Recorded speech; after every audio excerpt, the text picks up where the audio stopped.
Charlotte. Charlotte, it isn't even day. We must go see DMB tonight, I reckon.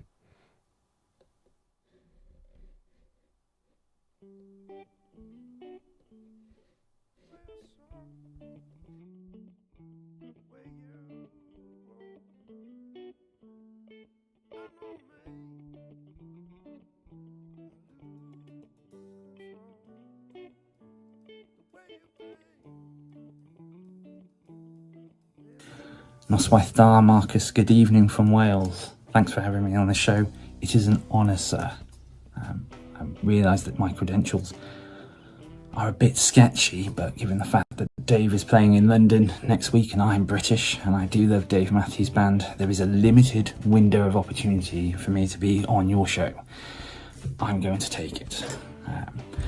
So you asked me the question of when did I first get into Dave Matthews Band. I think, if I remember rightly, it was 2001, after the Everyday album.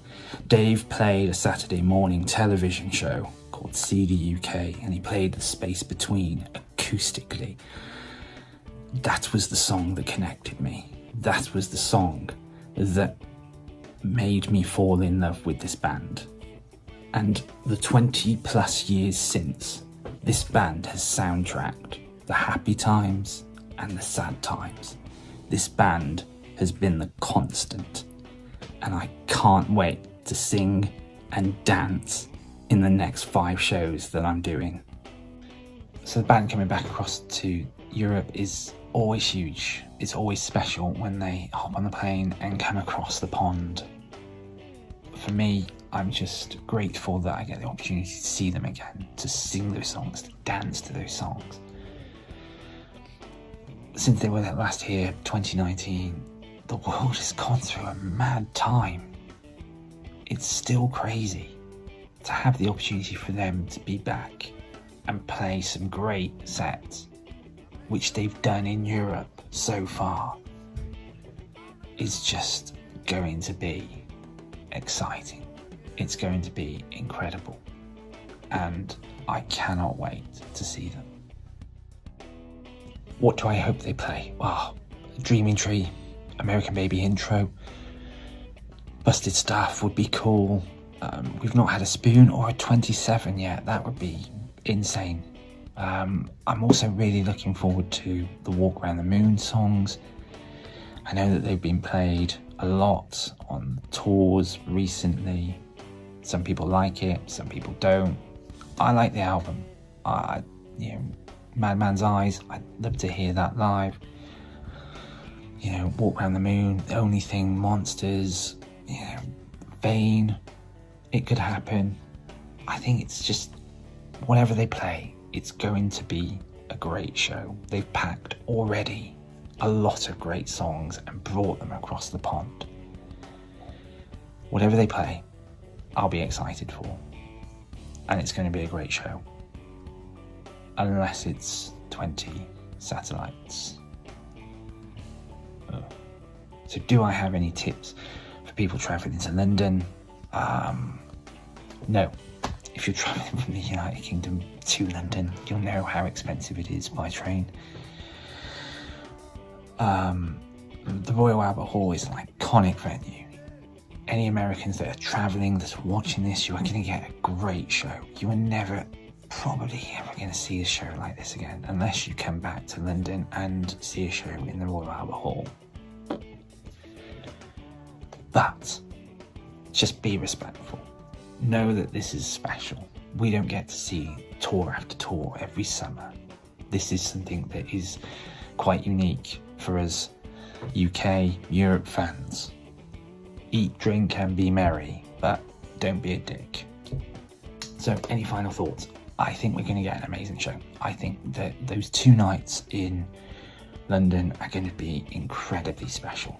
I think we're probably going to have comments like, release it on live tracks and put it on vinyl. That's how good that show is going to be. I think. Well, this isn't going to age very well. But anyway, everybody who's travelling to London, I hope you have an amazing time. I hope that if I see you and I talk to you and you say, hey, you're that guy that bored everybody on Marcus's show, don't worry, I've made stickers. So apologies for those who won't get stickers, but if I can apologise for this dreadful question and answer session, then it will be with a sticker. Possibly, unless I run out. But I won't run out. Shout out to Pat O'Brien as well, one of the nicest Americans that I've ever met. And also to my friend Nikki over in the UK. She hooks me up with all the shows, and I know she'll watch this, so shout out to her as well. She's cool. Yeah. So, thanks for having me on the show. You may not ask me back after, but hey, bucket list ticked. Take care, Marcus. Diolch yn fawr.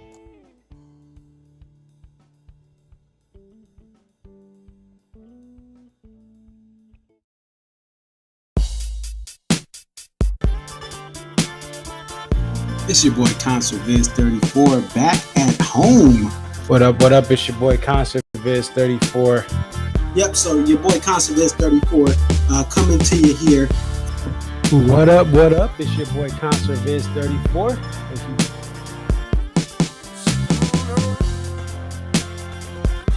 Aria. Okay, so this is Aria, and just tell us a little bit about yourself and about your love for the Dave Matthews Band. I've been a fan of the band since April 28, 1998, and if you recognize the date, that's when Before These Crowded Streets was released. Alpine is definitely a better venue than Summerfest, but we'll take it. I think I've been going to shows for about 20-something years. I always tell people, like, compare DMB to now to when I first started. And I got started, in my opinion, I feel like I got started late. Like, I was at the very end of the band's prime. I feel like that 03 to 06 was like the end of the prime. 07, 08 was like, you know, we're at the very end. And then when Roy passed. But Dave really, this is the thing. Dave has put, Rashawn has been assigned the quarterback of this team. He is the coach, the play caller. He designs the jams. Dave just shows up and plays whatever he's going to play.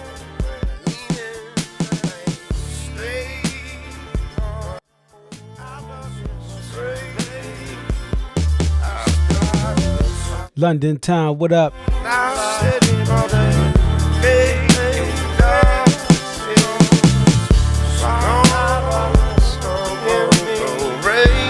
Norwich, what up?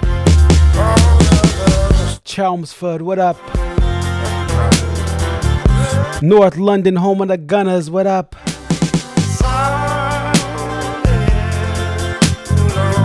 Reading, what up? Southampton, what up? Shout out Northampton.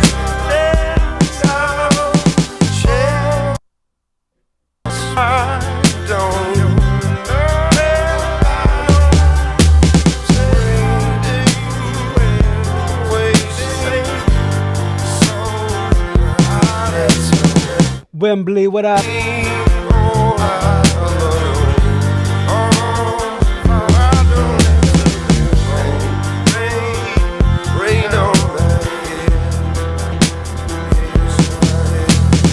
Bolton, what up?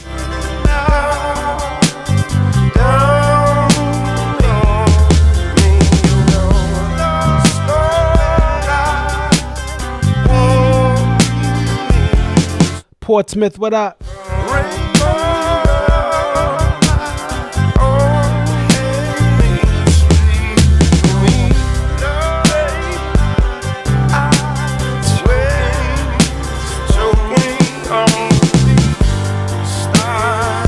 Bristol, what up?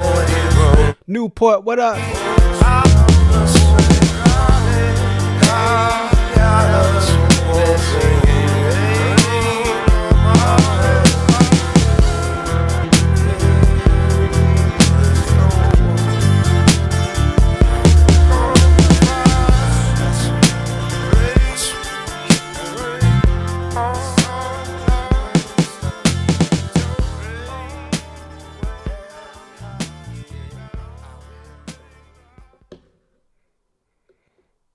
What up, what up? It's your boy ConcertViz34. Thank you guys for joining the DMB post-show stream. A lot has happened since we last came together for a stream after the show. Dave Matthews Band's in the Rock and Roll Hall of Fame. I do have a video. I'll post that in the description of this video, giving my thoughts on that. But tonight in London, at a venue that put people in awe that were there, and even people looking from the couch tour, Royal Albert Hall. It's safe to say after this show, this is now a destination venue for music fans that follow DMB and saw this beautiful venue. What a venue to open up the first show since they were notified, and we were all notified, that they were inducted into the Rock and Roll Hall of Fame. And this show was special because you got a bunch of different things that people literally go for a decade plus and don't get. We got a Dreaming Tree. We got a Best of What's Around. We got an American Baby intro into Break Free.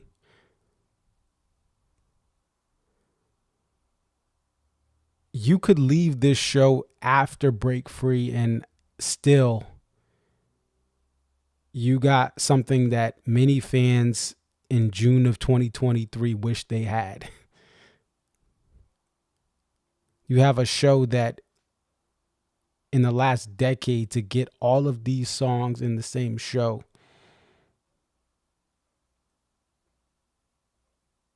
is a special thing. And I want you guys to hear directly from Craig, who just was on the intro. He's the biggest DMB fan out of Wales. He is kind, he is awesome, and people love his accent. They demanded more of it after I showed a preview of that intro on X earlier today.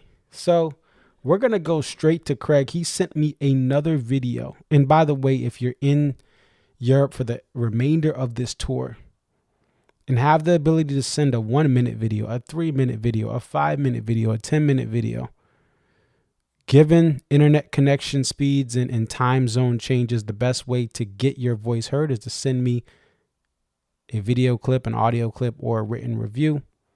Craig sent me a series of videos which I merged together for this interview you're about to hear.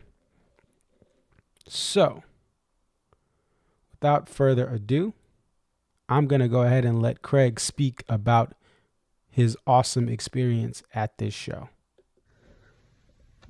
That's why, Marcus. Good evening. What a show. My mind is blown totally. It's a long time coming to see them play, and they just aced it. They just exceeded all my expectations. Yes, we got a satellite, but man, that satellite was probably a pretty good satellite to have. The whole show, the vibe, the energy, the venue, it was just as it was expected to be. It was amazing. The band played with so much energy, and where I was, you could see just how much they enjoyed that venue. Rashawn was just in awe. Just those little tiny moments that I never catch on the couch tour. I never seen before. You see those little priceless moments where they were just incredibly grateful. They were incredibly happy to be playing such an iconic venue. I mean, Dreaming Tree. Holy we got a Dreaming Tree. We got an ABI into Break Free. Man. I mean, apologies to the pod that Jane likes. I was stood next to them, and if I ruined any videos that they were hoping to put out on social media, then apologies. I sang my heart out. I left nothing in the Royal Albert Hall. It was just amazing. Just seeing that band again, hearing those songs. I mean, we're so fortunate. 5 years since they were last here, and I said before in my previous videos, if I haven't bored everybody with them, that when you don't see the band as often as you guys have them in America every summer, it is special. It is beyond everything that we possibly could have hoped for. Tomorrow night is going to be special, and I know your assignment, the usual guests go through play by play of the set list. I can't remember the bloody set list apart from Dreaming Tree, ABI, and Grey Street. He kind of messed up Grey Street, but who cares? Who cares at that point? Highlight of another highlight of the show was that Dave waved at me after he introduced Miles Smith. I just screamed, Dave, and you know, there was at least 2 Mississippis where we had eye contact. I don't want to start a rumour here, but you know, there was definitely chemistry. There really was. My voice is a bit shot because I have just done nothing but sing. I embarrassed my wife dancing crazily, and this was her first show, and she got a Dreaming Tree, an ABI, a Break Free. Madmans, hearing Madmans. We've heard Madmans for all the time, last 4 years. It was just amazing to finally hear those songs. What else do you usually ask your guests? Poster, yeah, there's a poster, yeah, but we got the poster. There was a big queue for the poster, and the foil was very shiny. I didn't get a foil, but I did get a poster, and it was okay. Yeah, I know it's had a lot of positive reactions, so that's good. I got a t-shirt, but you don't talk about t-shirts, so that's pointless. But anyway, that show was amazing. I can't wait for tomorrow night. The guest was great. The songs were great. Who cares if you're somebody who is at home and you think, oh man, they played that. That was a bad set list. I disagree. It's beyond the set list. It's the whole mind being blown. Finally getting to see this band again. It's amazing. I've talked for 4 minutes, 38 seconds. I hope this is okay. Yeah. Thanks, Marcus. Diolch yn fawr. All right, so that was our favorite Welsh D&B fan. Thank you, Craig, for giving us your perspective. And I think it's great to hear the perspective of someone from Europe who has been eagerly awaiting this band to come back. And he's so passionate. He watches a lot of stuff. He even he'll watch the show and the post-show stream in the middle of the night. GMT. Right. And so he's ahead of us. So he's still watching these shows when he can. And there's a lot of other acts that he loves, like Goose and Mount Joy, that he's been able to see in the last couple of years since the pandemic. And his appreciation for the set beyond just what may be a deep cut or not speaks volumes to what this means. So again, I have to keep saying it. I know people understand it, but after almost every show when they play Madman's, American fans are like, yo, why did they play Madman's again? And again, what Craig wants and what many Europeans want is to hear the new songs like Madman's Eyes. So when you see it played, you can't have that mindset of American. I understand there are fans who want it reduced this year.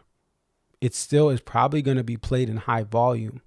But that's a discussion when we get to the US tour of how much they play it. But remember, Dave operates, even with the setlist variety, he operates in a behavior pattern of, hey, if I'm feeling a song, if it's present to what's going on in current society or current times, he will play it a lot.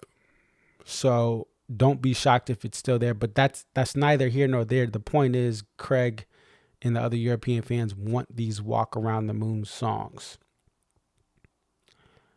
I do think that a show like tonight is why it's a good thing DMB does not have openers all the time. I think I'm glad Miles Smith got this moment. I did see a little on the couch tour. I did listen to some of his music in the last couple weeks, I would say. And it's great that they gave a platform to a local artist. But the challenge was they had to cut the Dave solo song and Typical Situation because of the time. When they start later, and then there's curfews out here in Europe, just like some American venues have it, but it's more common in some of these European venues that, hey, it's time to go. And yes, Patrick, there's another show tomorrow as well. So this is why I think, as much as, I want openers, I want this, like the Gorge is a special thing. Alpine is in the middle of nowhere, and there are still, like, they can't play till 3 a.m, but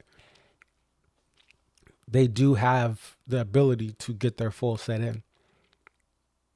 But for most shows, it is better for the band just to be able to play it the full set they have.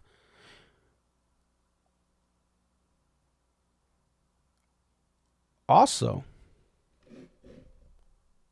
if we look back at not the Tempe show, Innings Fest, if we look back at the Vegas show,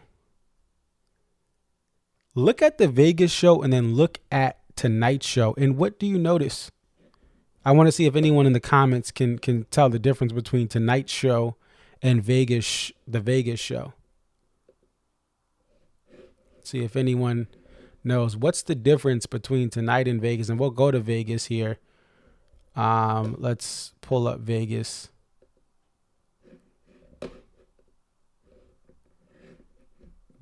So if we pull up the Vegas show, Dolby Live, there's something that happened there that did not happen tonight.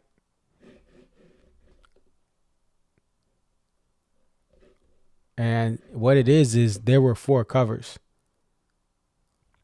Now, the band is naturally going to have covers slide in and slide out. And I'm sure tomorrow there's probably going to be a couple. But my biggest fear, even though I said, guys, let's look at this as a one-off event, was that the DMB was going to be Zac Brown Band 2.0 and cover a bunch of songs that's out of their catalog. And so while people had a great time at this show, while the covers like Let's Dance, I thought it was a great cover, even though I don't like when the band, I prefer for the band not to cover. When you look at the first show of the year, okay, they were trial and error in it, and they readjusted. So they tried a bunch of covers. This was a launching pad, the first show of the year. Now we go to tonight's show, and if we look at tonight's show, there's no covers. Absolutely no covers. They just played Jimmy thing. Now that may have been a time constraint thing too, but the European fans, as they should, got a lot of Dave Matthews Band shows. The band covered their catalog. Hey, maybe that Rock Hall vote did something to them. Oh, that's what the fans want. We got in. All right, we're going to play. Nah, it's like. But I think, again, you could walk away after Break Free and just be like, yo, what more do I need? Now, Robin Ford, who is a legendary guitar player, not in the sense of being tied to one band, but being someone who can play with talented musicians, from Miles Davis to playing sessions for studio recordings with Kiss. And I believe he lives in Paris, or he lives in Europe, even though he was born in California. And so he comes on for Satellite and Jimmy thing, and there's a very cool bluesy. He plays blues and jazz primarily. He has a nice little solo on Satellite that's more bluesy and it's kind of jammy for a little bit. They give him a little time, and then Jimmy thing, he does his thing as well.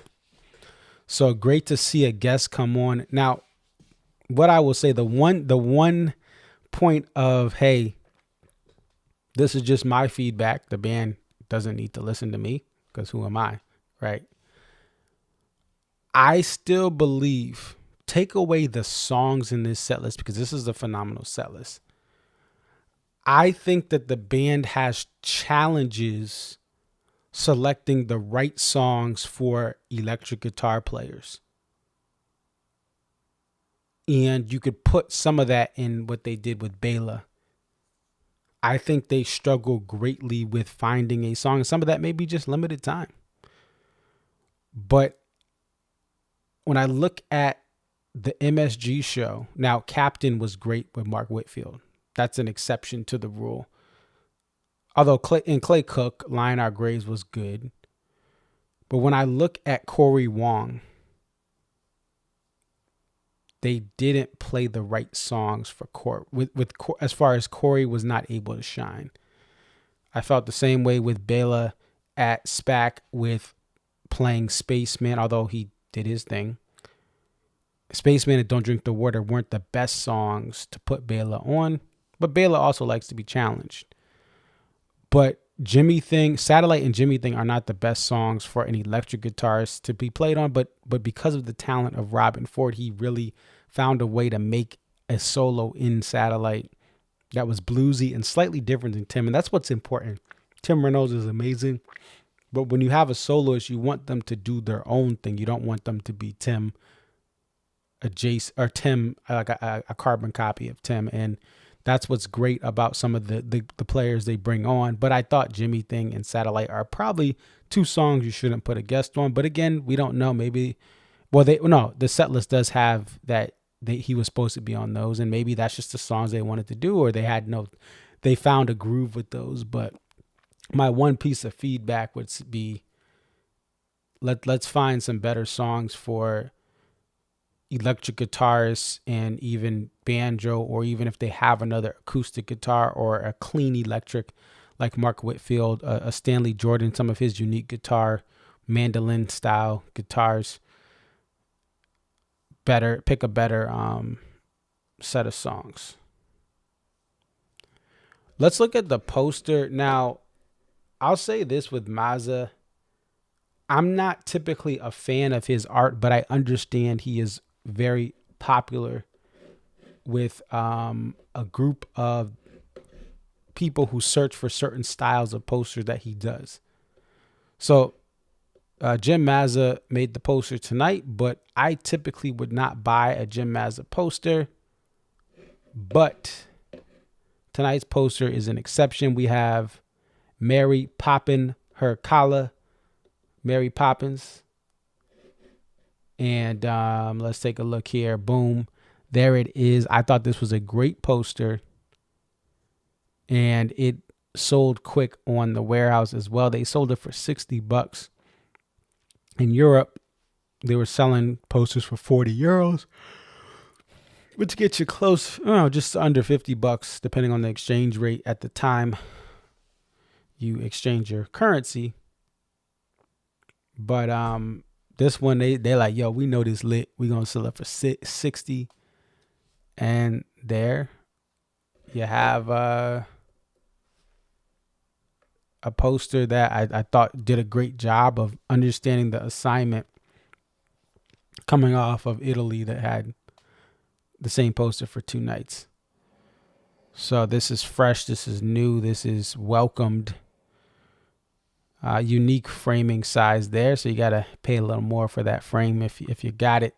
But there were a lot of people stateside that wanted this poster and did seek, when they went on sale in the warehouse, to try to buy it. So I thought that was good.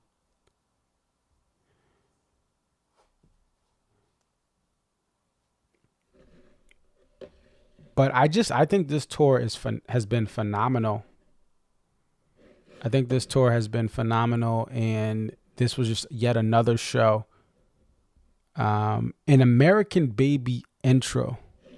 Let's try to get a clip here from Meg from X. Let's see if we can pull that up here. But I'm glad this is back as well. By the way, I just saw this. This was the 9th Dreaming Tree in 9 years. That's what our boy Mark, our taper Mark, he tagged me in the post. So 9 years, 9 Dreaming Trees. I hope that song gets continuously played more, because I thought it was phenomenal, and it's always phenomenal. Even if even if they struggle with it, I just think it's a great song. All right, so what we're gonna do, I'm gonna slide over here, and let's hear a little bit. This is from Jet Life Megs on X. Let's hear a little bit of this here.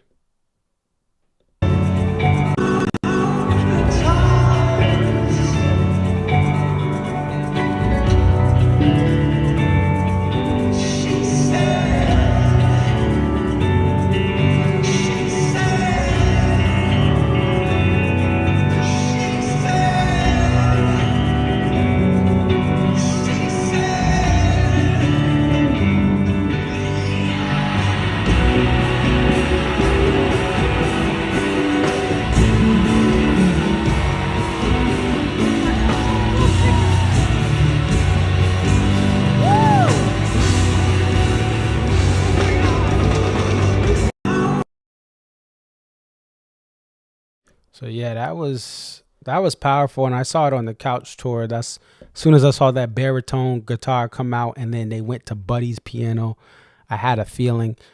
Seemed like a little bit of extra flair, and Buddy just keeping that a little fresh as far as that ABI intro piano start.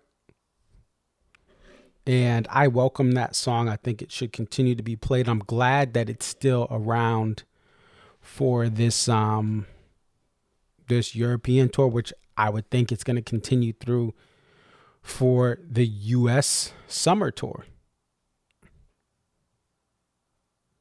So I mean, it's such a great song, and the current band has found a way to make it relevant in this current era. I made my pitch at the beginning of 2023 of, hey, you don't need a violin for this song. People are like, what, the violin? I'm like, no, we don't need no violin. And they played it, and they found a way, and I got to give them credit for how they Extreme Makeover Home Edition did. So we'll see. For tomorrow, I'm looking out. We've had a couple times where Sugar Will is played in the UK. I'm looking at Mercy, even though that was in Germany, for the 2019 tour. I'm looking at Mercy, and I'm looking at Sugar Will as just possible, something like that, to help myself. These are songs that have been played in Europe as rarities, so we'll see if we get something like that tomorrow.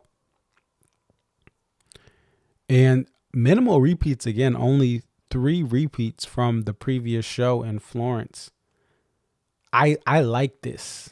I like this, especially for fans who are traveling. Even if if the repeat, listen, if Best of What's Around is repeated 2 shows, ain't no one complaining. They can repeat Dreaming Tree tomorrow, even though it's a night 2. Right? I think they're doing a great job with these shows. And again, only 4 Don't Drink the Waters, only 5 Jimmy Things. That's great. There's a lot of songs being spread out here. And so I like what they're doing. The next thing we want to talk about is the Rock Hall. I want you guys to watch the video that I have on my YouTube channel. But I think there's a lot, at least the main thing for me is Okay, they're in. Don't waste your time trying to argue or debate with people. They're in, right? That's it. Like, cool, great. It's going to be a good moment for them. But like, there's people who are, this is how it is, because the Rock Hall every year gets buzz and people tuning in and watching and posting on social media about it. And certain bands are always going to be hated on that get in and all, but then they're going to say, and then talk about the rock. It's not real rock, and this is not, and why is rapping and all that other stuff. Like, just don't waste your time. Like, I saw people in message boards, why are people so mean today? And I get it. Like, yeah, why are people jerks today? Why do they like they don't ask why. Just go to the shows, enjoy them, and that's one last person that you're gonna have to fight for tickets. And if they end up liking the band later on, cool. But it's like, yo, why do y'all care about what other people they're in? They beat the politics. I still think the main thing is there was no way they were gonna, as much as I was like, listen, the field is stacked. It would have been a very bad look for the Rock Hall, even with their shenanigans.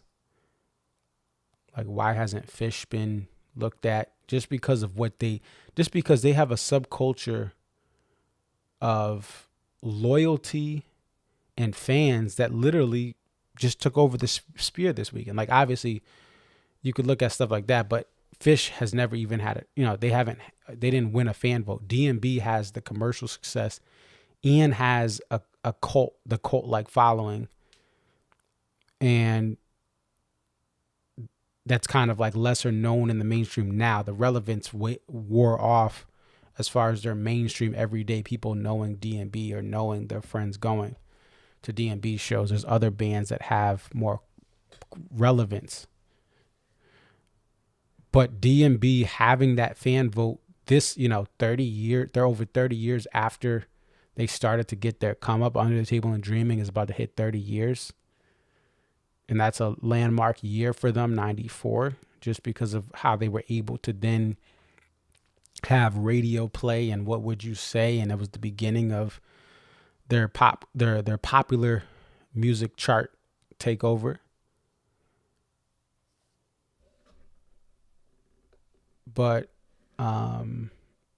it's over. Like, that's it. But watch my video and there's debate. What are they gonna play? What are they gonna this that? I give my answer in the video on that. So check that out as well. Apparently, I hadn't looked at it. Apparently, there's rumors about a short fall run again with Mohegan, some other stuff. Who texted me? I think that was Mark.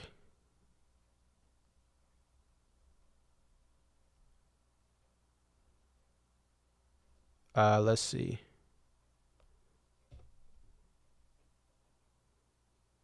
I think he said something. I gotta see where he said it. Oh yeah, Ants marching San Mohegan. The fall, a short fall run. Yeah, what's interesting about that is I think what's gonna be convenient for this band is hitting up a couple different stops every fall. Even if MSG's out of the picture, like Mohegan always has availability because we don't have a pro team. That's one positive about Connecticut is we have Mohegan Sun, we have the Xfinity Theater.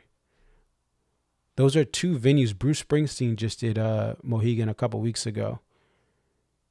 And we have the availability, and this is just rumors. We don't know if this is true. This is just allegedly. I haven't even looked at the page to see. But just that idea of hitting up a couple stops, and it's very convenient, it's very quick, and they know they have the fans here. And I get it. The West Coast may say this and blah, blah, blah, blah, blah, and this and that. And but just like Fish hits most of their New Year's runs. Now the Sphere is going to now be in play, but that's a lot of work.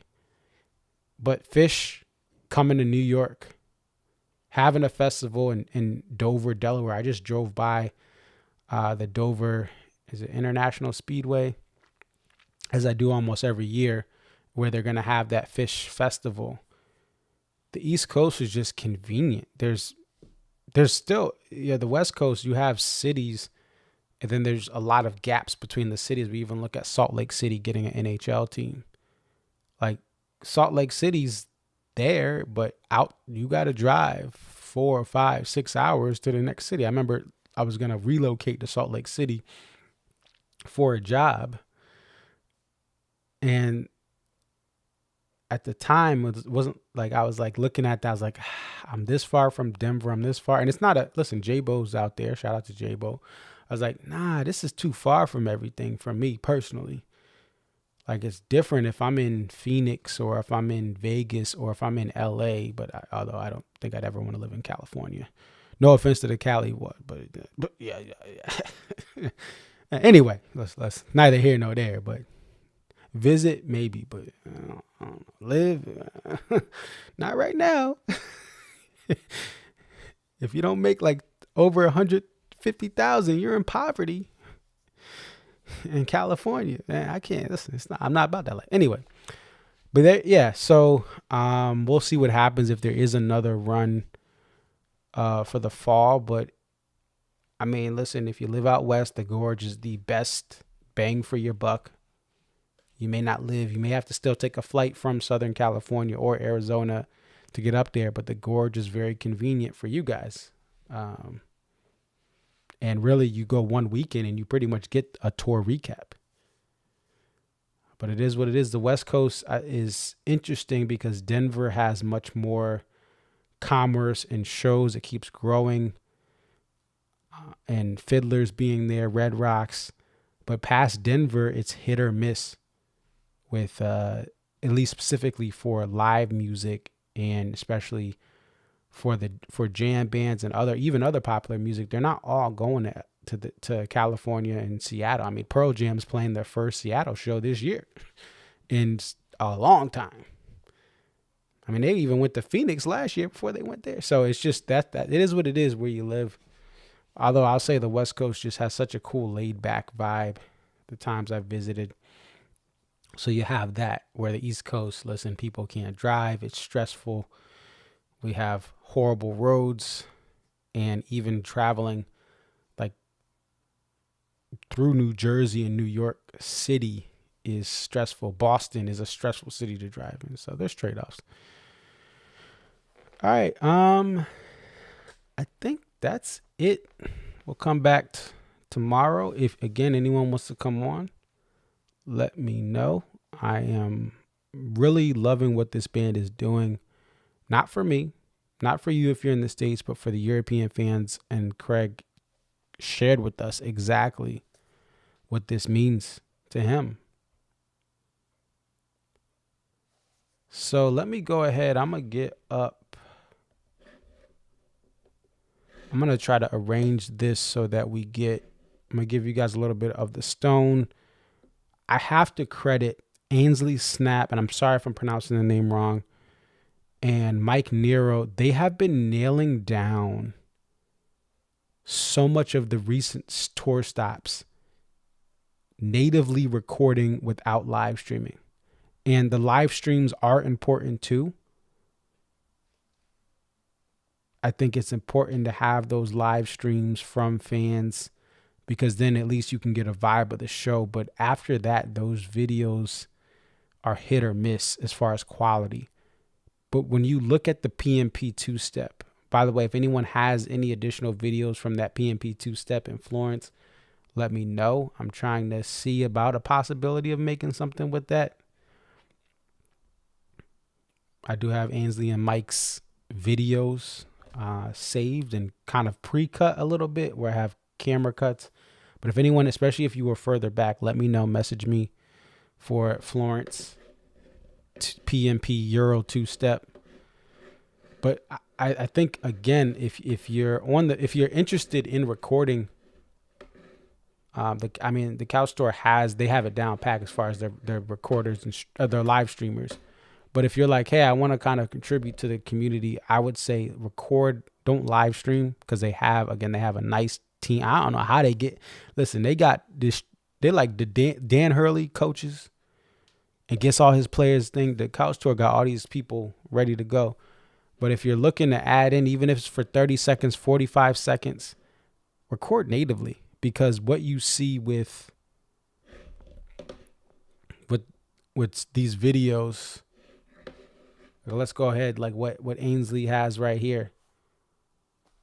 It's just spectacular. It's just the stuff she's getting in 4K and HDR, HD. Mic too. Same thing with mic. That stuff lasts forever. It really does, because it's just, there's so much replay value in seeing this high quality recording that's from a phone. Most times, some people have digital cameras or a camera there that is not professional, but it still gives a great view. But I'm gonna end off with the soprano sax part of the stone, and we'll go all the way to the end. But thank you guys so much for the support of the stream. Again, watch the video, my reaction, DMB getting in the Rock and Roll Hall of Fame. I'll put it in the description of this video. But let's go ahead, we'll listen to the stone. Peace.